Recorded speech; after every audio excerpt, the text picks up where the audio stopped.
Hello, welcome to Verdigris Bonsai. Today I'm here with some small leaf limes.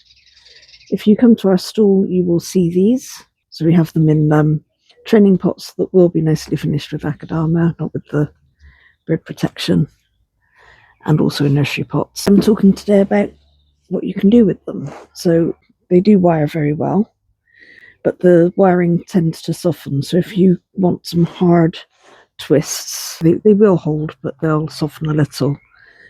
So you'll get very subtle results. You wouldn't get hard twists like you do with Chinese elm, for example.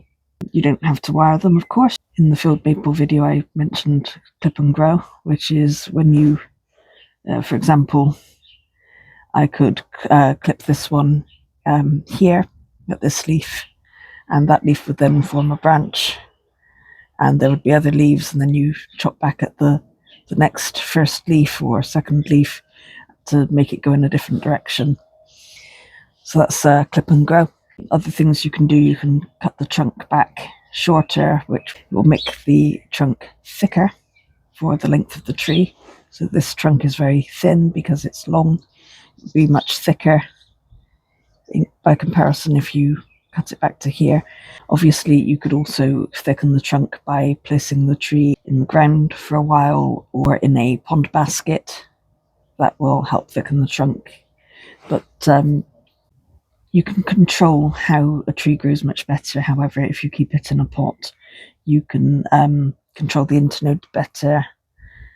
If it's in a smaller pot, there's less space, so the tree won't grow as fast. You don't get big gaps in between your branches. Lime does back bud very well, though. If you see a lime tree growing, say on a street, and it's been chopped off at the top, you get more branches growing around the roots and such.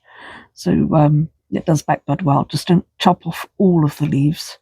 Make sure the tree has some, so that you don't stress it too much. Don't cut it back too hard when it's growing.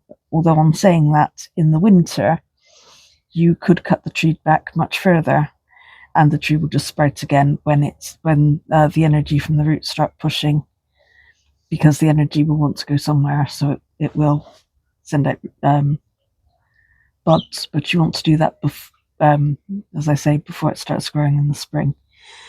So there are lots of options. If you're wondering what to do with your tree, if you've bought one of these from me, I would recommend not repotting them while they're young and in leaf. Wait until next year before they start growing their leaves, before the buds start swelling too much. What I would recommend you do this year, continue feeding them. On my website, I have my calendar that I've been following. If you follow the routine I've already established, that will help you to make sure that your tree gets enough food and at the right time. Obviously, you can start your own. You could skip a week or just give seaweed the first week and then start from there.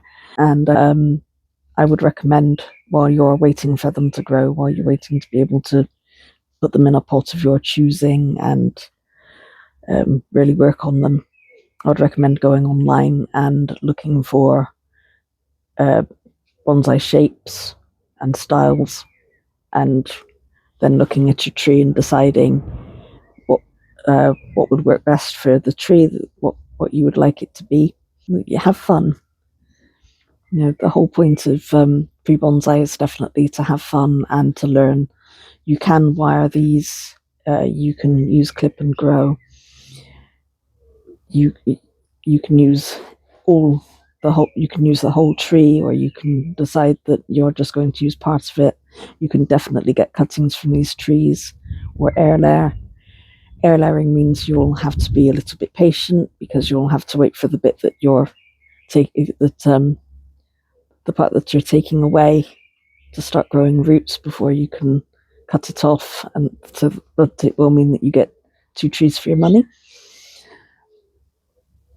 So it really is up to you what you do here. I hope you've enjoyed today's video, and I certainly hope that you've taken away something of help. Please like and subscribe if you would like to see more. Thank you very much.